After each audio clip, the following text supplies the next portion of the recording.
एक बार जे राजा निर्णय लेवेला फिर ओकरा से कबो पीछे ना हटेला और हम एकरा के मारे के निर्णय ले चुकल बानी।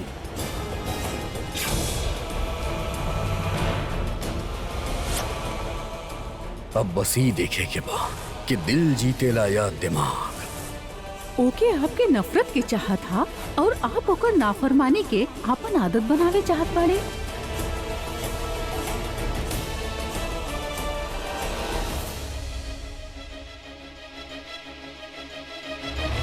बा अदब, बा मुलाहिजा, होशियार, शहंशाह हिंद जलालुद्दीन मोहम्मद तशरीफ ला रहल बाड़न।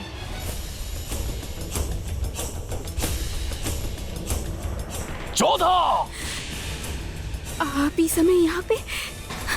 हमार चैन छीन के तू बेफिक्री से सूतल बाड़ू। कहा भाई? सवाल हम तहरा से पूछब जोधा, काहे काहे कैलू तू ऐसन? तू हमरा से नफरत करत रहलू ना, हमसे बदला लेवे चाहत रहलू ना, तू हमके चोट पहुंचावे चाहत रहलू तो हम पे हमला कर तू अपन भाई लोग के साथ मिलके वो मासूम के जान के साथ काहे खेलू जौनी दुनिया में आयल भी ना रहे। ये आप का करल बानी शहंशाह, हमके कुछ समझ ना आ रहा। सब कुछ कर गुजरे के बाद अनजान बने के नाटक मत करा जोधा। हमके यकीन ना होखेला कि तू इतना जलील हरकत कर सकेलू। अपन भाई लोग के साथे मिलके तू रुकैया बेगम के धतूरे के अर्क केसर में मिला के खिलैलू ताकि ओकर कोख में पल रहल हमार बच्चा मर जाए ना। ये आप का करल बानी शहंशाह, हम ऐसन काहे कर? हमसे बदला लेवे के खातिर, हमके चोट पहुंचावे खातिर। हम ऐसे कुछ भी ना कैले बानी। हर गुनाहगार पकड़े जाए पे यह कहेला जोधा, लेकिन सजा से बच ना पावेला। तू भी ना बच पाईबू जोधा। लेकिन हम कैले का बानी? तू हमारा औलाद के मरले बाड़ू। एगो हर गुनाहगार के तरह तू भी अपन निशान पीछे छोड़ देलू जोधा। ओ केसर के डिब्बे में हमके धतूरा के अर्क मिलल जाऊं तू और तोहार भाई मिलई ले रहे।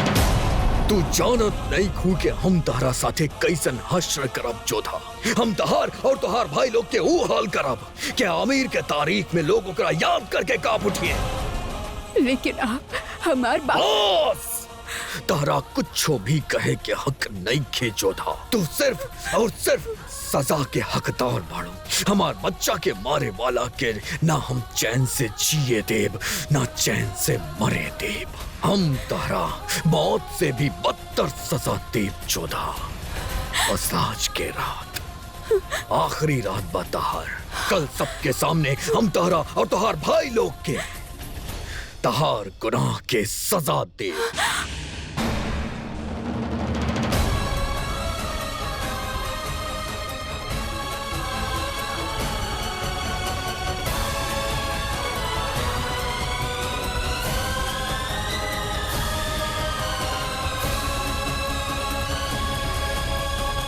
ऐसन गिरल हरकत के कर सकेला? ये बता पाई मुश्किल बा, लेकिन जलाल के मालूम हो गइल बा कि वो धतूरा के अर्क कहाँ से आइल बा। कहाँ से हुजूर? आमेर के केसर से। का? बाकी रहुआ केसर के चखवैले रहनी, फिर कैसे? ख्वाजा शेरा ये बात साबित कर देले बानी कि एमे हमार कोनो गलती ना बा, लेकिन रेशम हमके ये बात के ताज्जुब बा कि केहू माँ हमके चकमा दे गइल। ऐसन चाल तो हम चलेनी। एक कदर दिमाग हमार दौड़ेला, फिर ऊ के बाद जे हमसे एक कदम आगे के सोच रहल बा। गलती केहू के भी होखे, बाकी रुकैया बेगम के सजा भुगते के पड़ल। तकलीफ सबके हो रहल बा रेशम। काश तू जलाल के चेहरा देख ले हो, तू कितना खुश रहे। जलाल की तकलीफ हमके भी अंदर अंदर खाए जा रहल बा।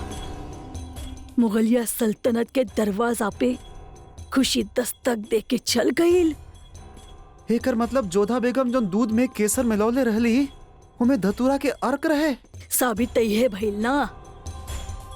लेकिन एक बात बताई, पता न काहे हमके ऐसन लग रहल बाकी बेगम जोधा के भी ना पता रहे कि जे केसर दूध में मिला रहल बिया ओमे धतूरा के अर्क मिलल बा।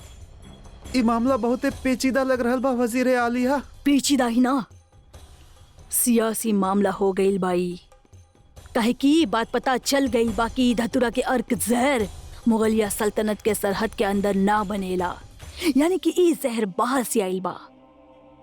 केहू बा जे मुगलिया सल्तनत के सबसे बड़ दुश्मन बा, जे ई काम कैले बा। और हमके यकीन बा रेशम कि ऊ हमने के ई आगरा के महल में मौजूद बा। जे भी बा शहंशाह ओकरा के सामने ले ही अइहन और ओकरा के कड़ी से कड़ी सजा दिहन। हाँ, ओके कड़ी से कड़ी सजा मिली, लेकिन उसे कहो कि मुगलिया सल्तनत के वारिस तो वापस ना आई ना। गुस्ताखी माफ हो वजीर आलिया, बाकी रहुआ ही तो चाहत रहनी ना कि बेगम रुकैया मरियम उल जमानी ना बने। हाँ, हम अब भी चाहता ने कि रुकैया मरियम उल जमानी ना बने। हाँ, हम नफरत करें रुकैया से, लेकिन हम रुकैया के कोख में पल रहल जलाल के बच्चा से नफरत ना करत रहनी। जलाल बच्चा बा हमार रेशम, जलाल के बच्चा के हम कभी न चाहब के मुगलिया सल्तनत के वारिस इस दुनिया में आवे से पहले ही दुनिया छोड़ देवे। हम बच्चा से नफरत ना करेंगे, ना करेंगे। या अल्लाह, रहमत भी कैले और छीन भी ले ले। ई कैसन कहर है तहार मौला। यहाँ परवरदिगार रुकैया टूट गई बिया और पे रहमत बख्शी हमार मालिक। इतना बड़ साजिश वो ई महल में। ये बात खाली महल के नीचे रह गई बेगम। ये मामला अब निजी ना रहल, सियासी हो गई बा। जोधा बेगम और उनकर भाई लोग खाली साजिश नहीं कैले, मुगल सल्तनत के खिलाफ बगावत छिड़ले पड़े। या खुदा, कुछ समझ ना आ रहा बा। कौने गुनाह के सजा दे देले भाईजान के। हम तो शहनशाह के पहले ही खबरदार कैले रहनी, लेकिन हमार सुनबे के करेला। अब शहनशाह के पता चलल होगी कि आमिर के खजाना लौटा के वो कितना बड़ा गलती कैले बड़े। जेकरा अपन सरप्रस्ती मिले ले वही आमिर वाला शहनशाह के पीठ में छुरा भोगले बड़े। गलती तो हमरे से हो गई रहे कि आमिर के जंग के बाद तीनों भाई के शहनशाह के सामने जिंदा पेश कैनी। वो तीनों के वही खत्म कर देले होती तो शायद आज ही नौबत न आवत। जान भैल हमरा हक में भैल, एक तीर से दो शिकार। आगरा के तख्त पर हक जमाए वाला तक गैल। अब जोधा बेगम के साथियन के खून हम अपन शमशीर के पिलाई। बेगम साहिबा, शहनशाह जलाल बेगम जोधा के और उनकर चारों भाई के हिरासत में लेवे के हुक्म दे दिले बड़े।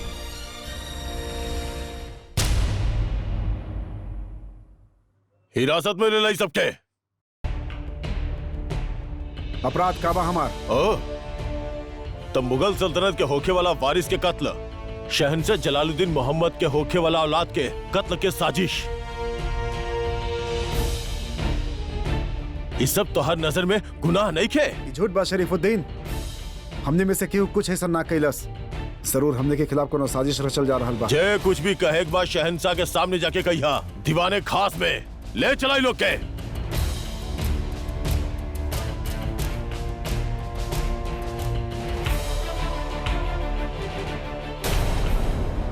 ये सब का हो गई जोधा। रुकैया बेगम के साथ बहुत बुरा भयल बा मोती, परंतु अकारण ही हम पे और हमार परिवार पे उंगली उठा के शहनशाह बिल्कुल ठीक न कर रहल बाड़े। पता ना क्रोध में आके भाई सा के वो कुछ। बेगम साहिबा, रउआ के हमनी के संगे चले के पड़ी। कहाँ? दीवाने खास में शहनशाह आपके और आपके भाईयन के हिरासत में लेके दीवाने खास में पेश होके के हुक्म देले बाड़न।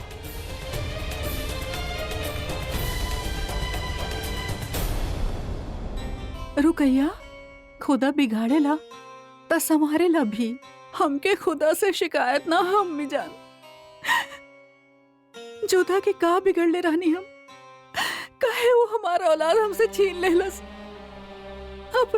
अपन भाईन के साथ मिलके इतना जलिया साजिश कैलस।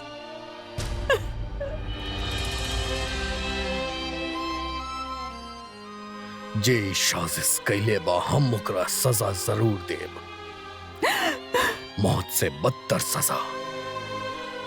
हम बस ही बतावे आइल बानी की जोधा और ओकर भाई लोग के हिरासत में ले लिहल गइल बा।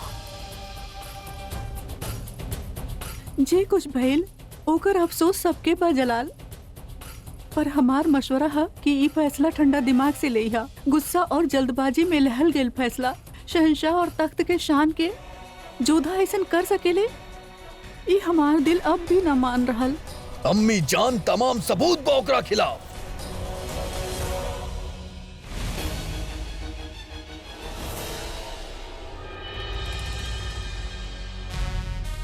हमके लिबास के ना इंसाफ के दरकार बा।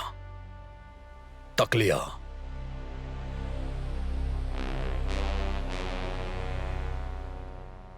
बादशाह के इकबाल बुलंद होके हुजूर से मुलाकात। हमके केहू से ना मिले के बा। गुस्ताखी मुआफ हुजूर, सलीमा बेगम खुद ही मौजूद बानी। इजाजत बा।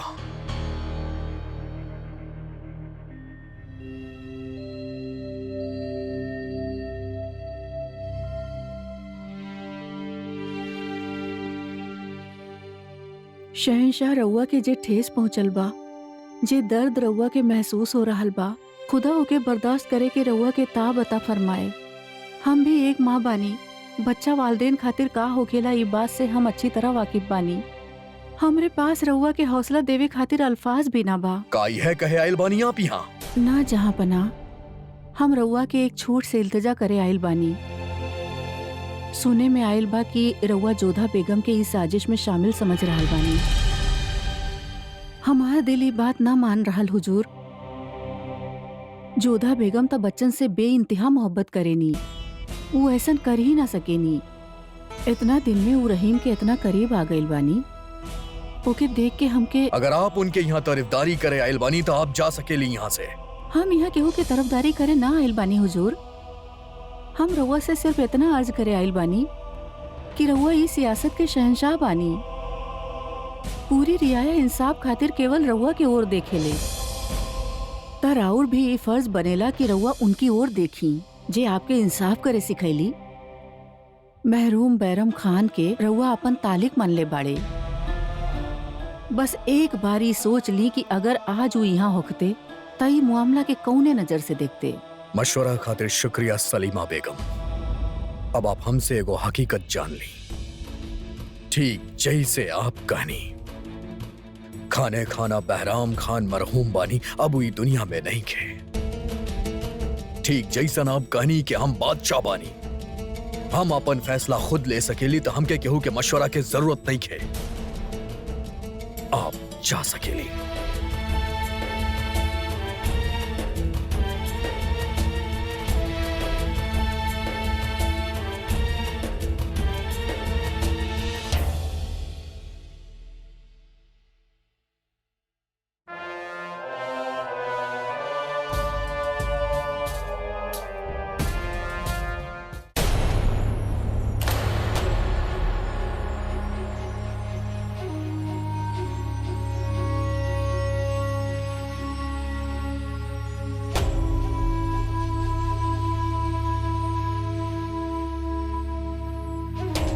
रुकैया बेगम, हमार वालदा और मुगल सल्तनत के हर उस शख्स यहाँ मौजूद होके जे बेसब्री से हमार वारिस के दुनिया में आवे के इंतजार करत रहे।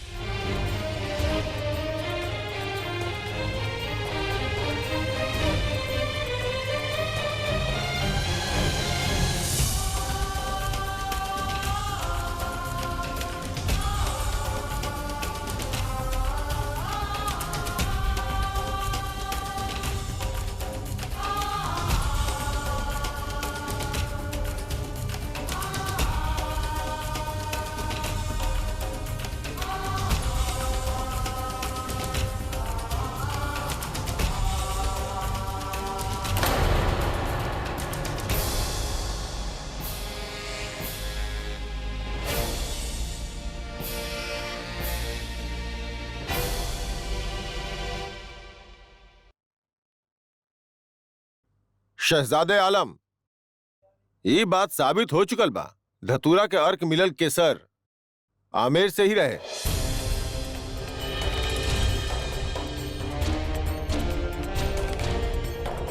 जकरा पियला के बाद मलिकाए खास के साथ ही हादसा भइल। ये बात अभी साबित नहीं किया भइल कि वो अर्क केसर में पहले से मिलल रहे या ना।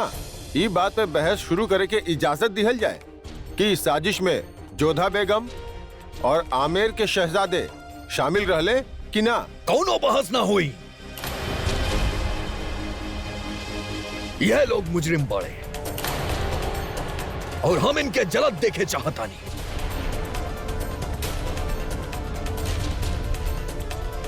ताकि ये लोग के ऊ जलन के एहसास हो के जौनी लोग हमके देले बा।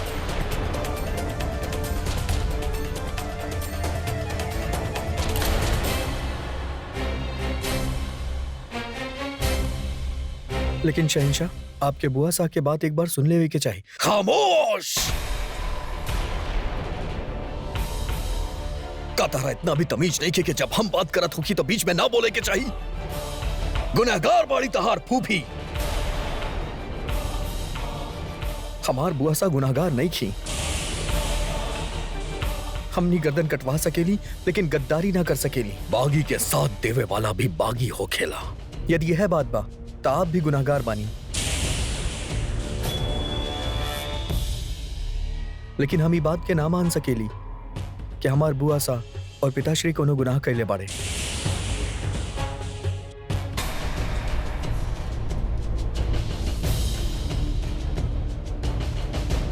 गुस्ताखी माँ बादशाह सलामत। इस अच्छा कि रघुए मुगल इंसाफ के हरफ है आखिर और अव्वल बानी। इंसाफ कैल राउर हक भी बा और राउर इंसाफ पे कोनो शक भी नहीं खे। लेकिन बिना बहस और पक्का सबूत के बिना सजा सुनावल मुगल रियायत के माकूल नहीं खे। मुलजिम के एक बार सफाई के मौका दिहल ही मुगलिया इंसाफ के उसूल है। भले ही गुनाह कितना ही संगीन काहे ना होखे। कौनो सफाई ना हुई, कौनो सुनवाई ना हुई।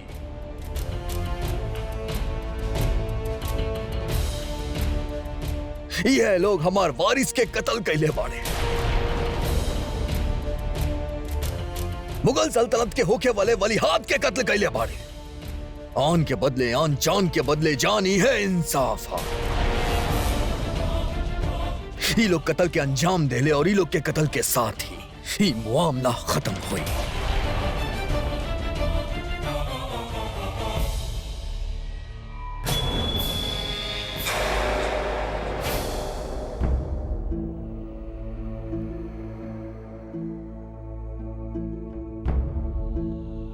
जिरह के बीच बोल के दीवाने खास के कायदा तोड़े के माफी चाहता नहीं हम। और बेशक गुनहगार माफी या रहम के काबिल ना हा, पर मुलजिम के अपन सफाई देवे के एक मौका देहब जरूरी है। और हम ना चाहब कि शहंशाह के फैसला के बाद कोई मुगल सल्तनत के इंसाफ पे उंगली उठावे। तका चाहता नहीं आप अम्मी जान के जाऊन ही लोग कैले बाड़े ओकरा खातिर हम इनके इनाम दें।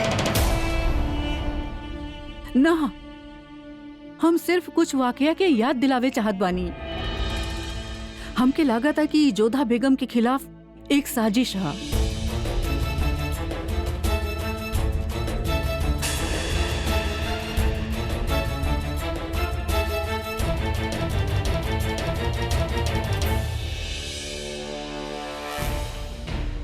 जरा सोची, ऐसन काहे होखेला कि जोधा बेगम रउआ खातिर खाना पकावे नी और खाना परोसते वक्त उमे मिर्च तेज हो जाले।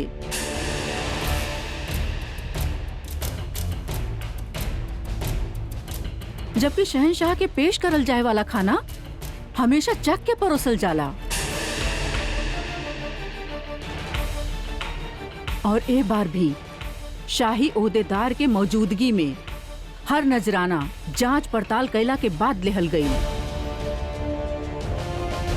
आमेर से आइल केसर भी चख के देखल गईल, तब उमे कोनो अर्क ना रहे।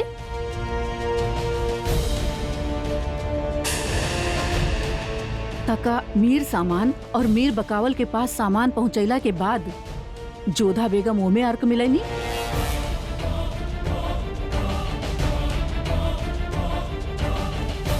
का ये सब वाकया से रउआ के ना लगा था कि जोधा बेगम पे केहू निशाना साधे की कोशिश कर रहा बा?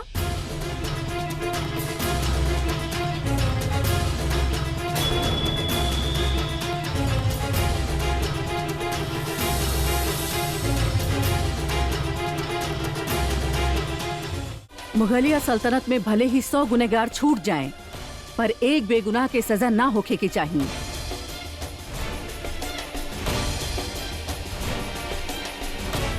हम ही चाहब कि इस बार असल गुनहगार के पकड़ के सजा देहल जाए।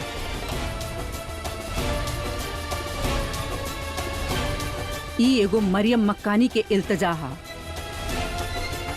मल्लिकाए आलिया वजह फरमा रहल बनी शहंशाह। मुगलिया इंसाफ के दस्तूर पे एक बार आपके गौर फरमावे के चाहिए।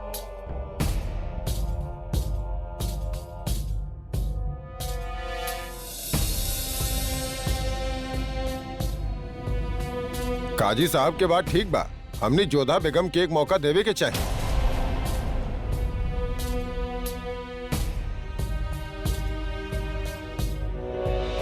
ठीक बा, मुगल इंसाफ के नाते 10 दिन तहकीकात के 10 दिन जोधा और ओकर भाई के आपन बेगुनाही साबित करे के खातिर। पर तब तक ये लोग नजर बंद रही है, ना ही इनसे केहू मिली और ना ही ये लोग केहू से मिल पाई हैं।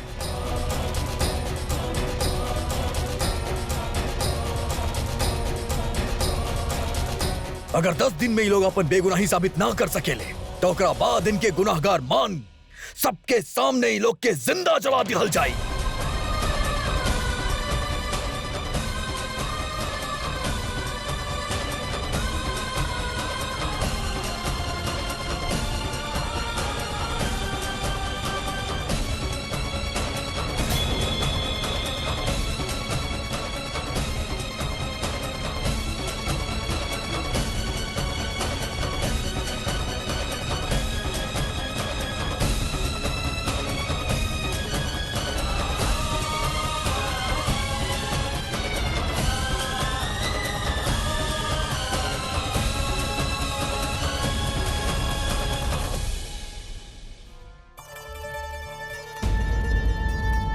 खुदा खैर करे, आज तक आपके आईना देखत ना देखनी। हमार मतलब आज तक आप अपन खूबसूरती के फिक्र ना कहीं बेगम साहिबा। बेगम साहिबा ना, मरियम जमानी कहा बेवकूफ। हम अपन चेहरा ना बल्कि ऊ बेगम के नूर देख रहल बानी जे बहुत जल्दी मरियम जमानी के ओहदा पावे वाली बिया। खबरदार, होशियार, शहंशाह हिंद, सरताज सल्तनत मुगलिया, बादशाह सलामत, जलालुद्दीन मोहम्मद तशरीफ ला रहल बाड़े।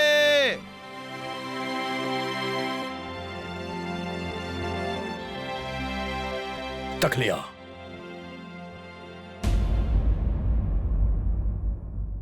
रुकैया,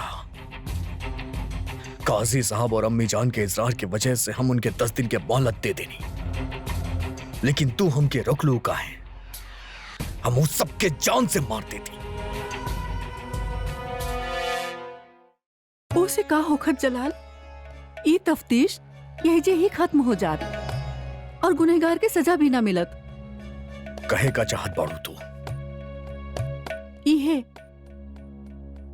कि अम्मी जान के बात में वजन रहे जे हमके फौरन जज्बात के रौ से बाहर निकलस और ई सोचे पे मजबूर कर देहलस। बजा फरमाइनी वो कि ई हरम में पहले भी बेवजह हमल गिरल बा। बेगमन के औलाद ई दुनिया में आवे से पहले ही खत्म हो गईल बाड़े। तब भी जब जोधा बेगम यहाँ न रहनी, एकर मतलब जे दिख रहल बा ओसे कहीं आगे बा ई मामला। अगर ऊ मामले के जड़ कहीं और बा तो हमनी के ऊ जड़ के खोजे के बा। अब हमनी के सच के पता लगावे के बा। ई के बा जे इस सल्तनत के वारिस ई दुनिया में आवे ना देवे चाहता।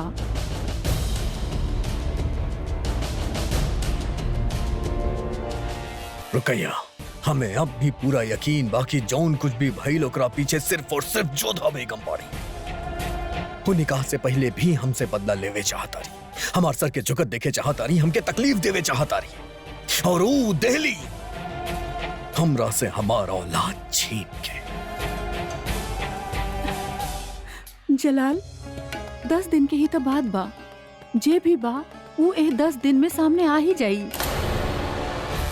10 दिन के बाद तू हमरा ही सामने वो गुनहगार के सर कलम कर देहब, चाहे वो जोधा बेगम होके या फिर केहू और।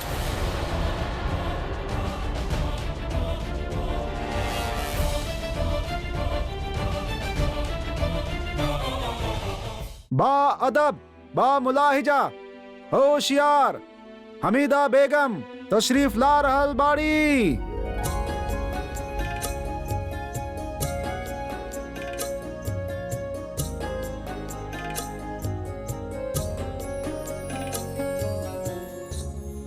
प्रणाम अम्मी जान। आप आपके यहाँ ना आवे के चाहत रहे। शहंशाह आदेश देले बाड़े कि हमसे केहू भी ना मिले। ऐसे में आपके यहाँ आई उनके और क्रोधित कर सकेला।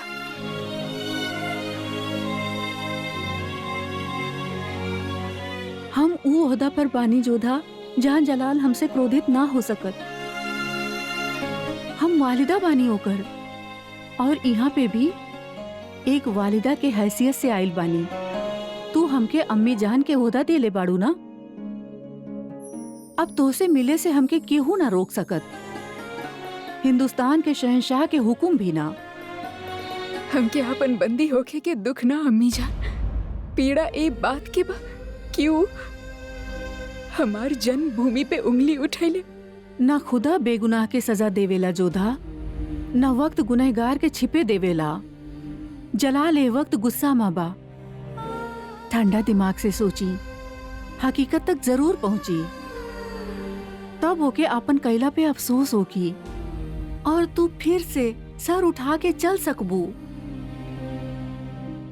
लेकिन फिलहाल हमके अपन बेटा के ई नाइंसाफी पे अफसोस है।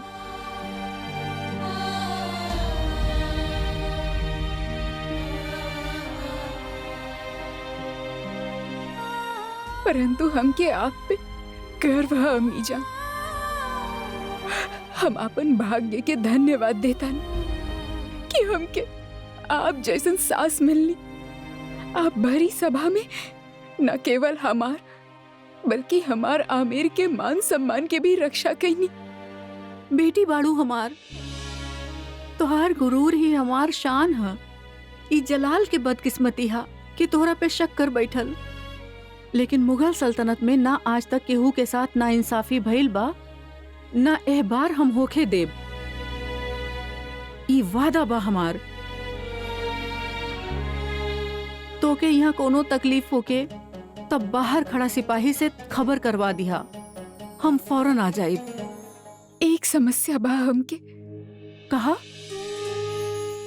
हम कई वर्ष से हर संध्या हम कान्हा जी के दिया बाती करेनी और हम ही नियम कबो ना तोड़ले बानी। परंतु अब हम उनका दिया बाती ना कर पाए और ये बात हमारे मन के बहुत पीड़ा दे रहल बा। तोहार कृष्ण जी के सामने दिया जली जोधा, हम जलाएब।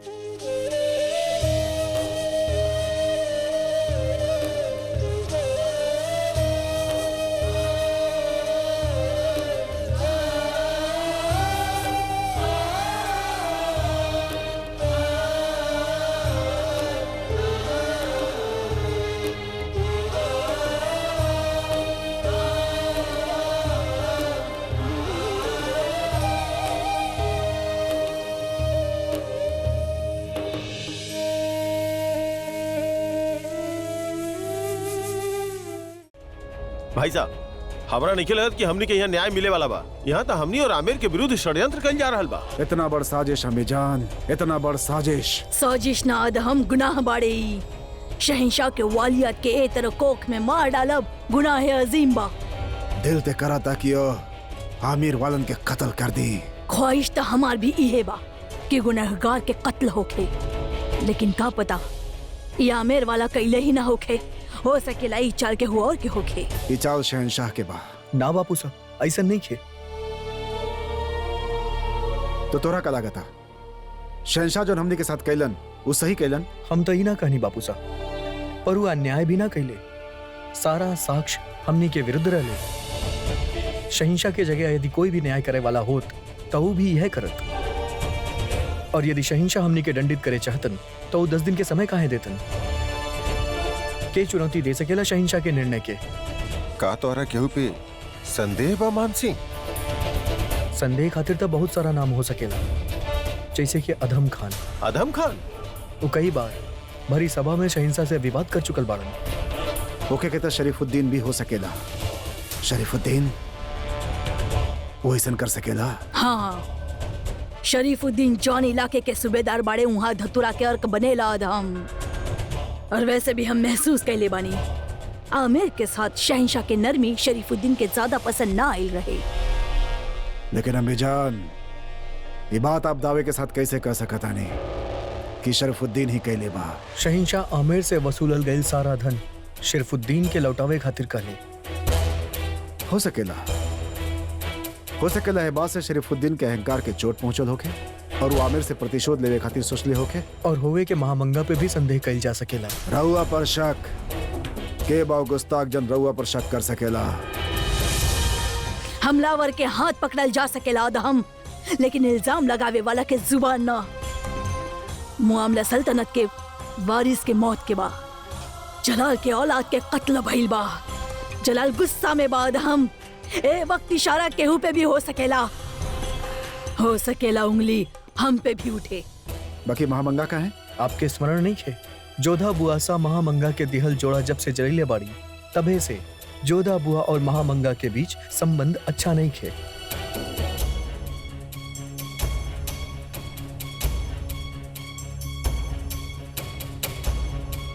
आप लोगन के खाना।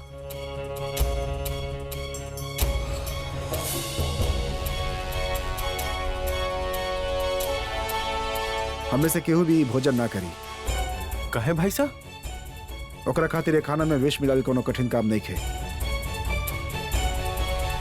जे शहनशाह के बेगम के धतूरा के रस पिला देहलस। धतुरा के अर्क अपन काम कर देले बा। अब देखे के ई बा कि शहनशाह अपन काम कैसे करेले। उम्मीद बा बार कुछ होके अम्मी जान।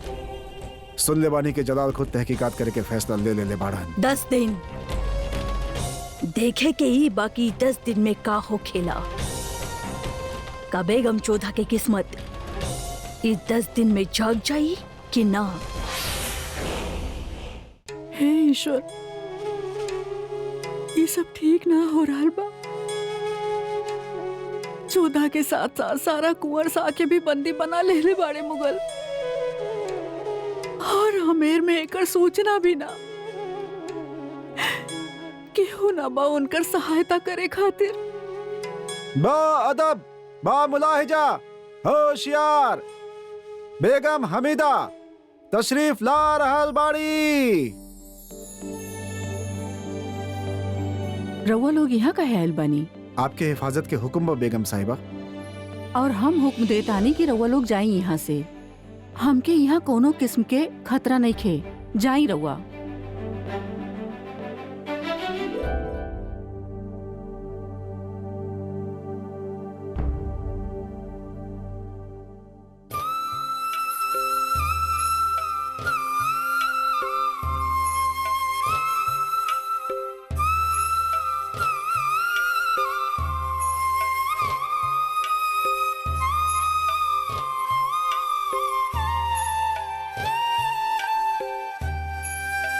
पूजा के सामान कहाँ बा रेवा?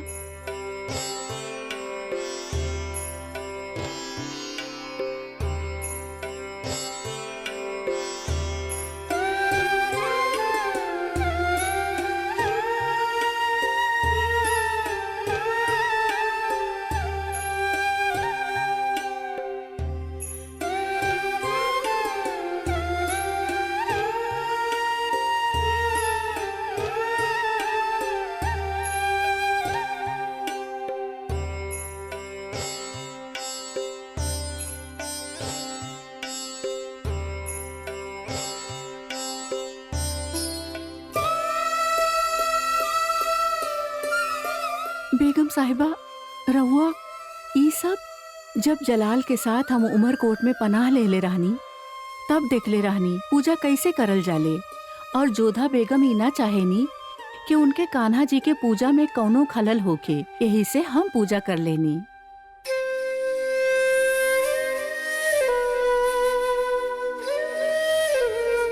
बेगम साहिबा, रउआ भी जाने ली ना जोधा निर्दोष बिया। ओके बचा ली। इन करा पर यकीन करा, ये कोनो मासूम के सजा न पावे दी है।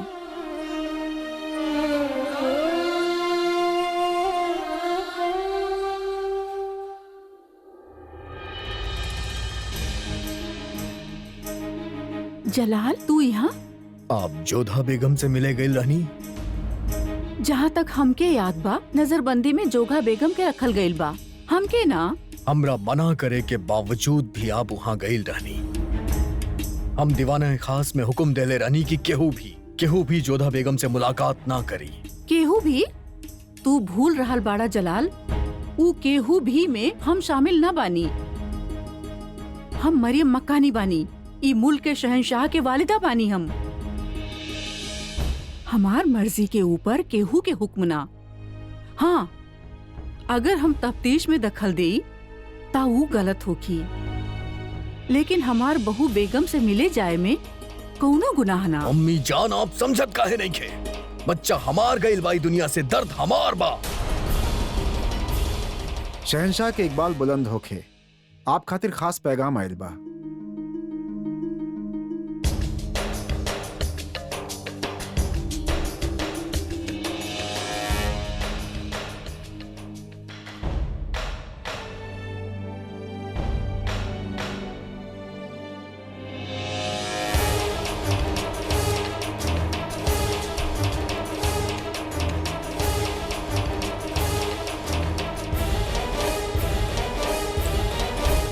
राजा भारमल साहब के पैगाम आयल बा हुजूर।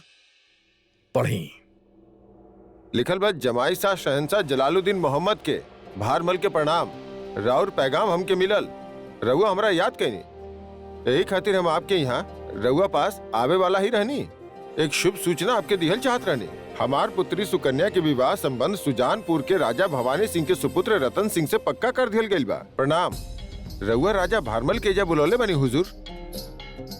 हाँ, हम ही उनके यहाँ बुलाइले बानी। उनकरा साथे एगो जरूरी मसलत करे के बाद ठीक वैसे ही जैसे उनकर बेटा लोग के साथ करी। आयुष्मान भव।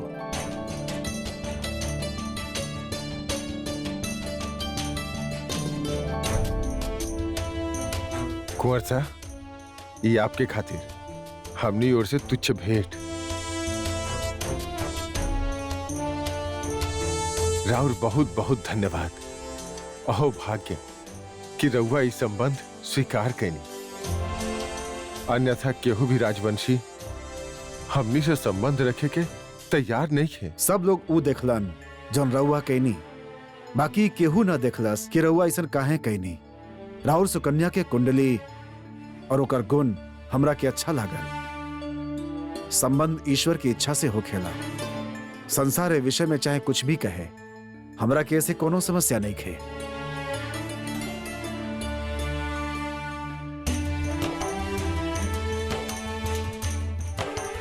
अब आज्ञा दी, विवाह के बहुत सारा प्रबंध करे के बा और न्योता भी भेजे के बा। अवश्य। सुकन्या के संबंध पक्का होके के खुशी पूरा आमेर में छा गई रहे और मैनावती ओकर खुशी के पारावार ना रहे। ईश्वर के लाख लाख धन्यवाद कि हमारे सुकन्या के स्वीकारे वाला एक राज्य तो मिलल।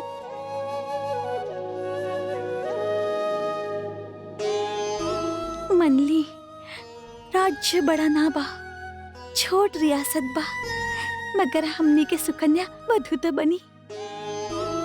वरना जोधा के विवाह के बाद हमके तो भय रहे कि हमार सुकन्या के डोली उठी भी के ना। जिनकर भावना भली हो खेले ना बहू, उनकर साथ कबो बुरा ना हो खेला। और का हमनी के सुकन्या है इतना गुणवान के इनके हाथ खातिर मना करे? अब राजकुंवरी से रानी बने जा रहल बिया हमनी के सुकन्या। आज अगर जोधा जी होती तो वो कितना प्रसन्न हो जाती ना। सच में आज उनकर यहाँ ना होखब बिल्कुल भी अच्छा ना लग रहल।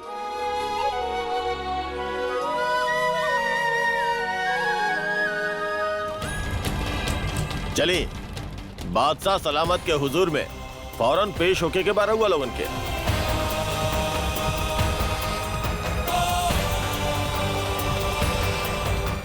इस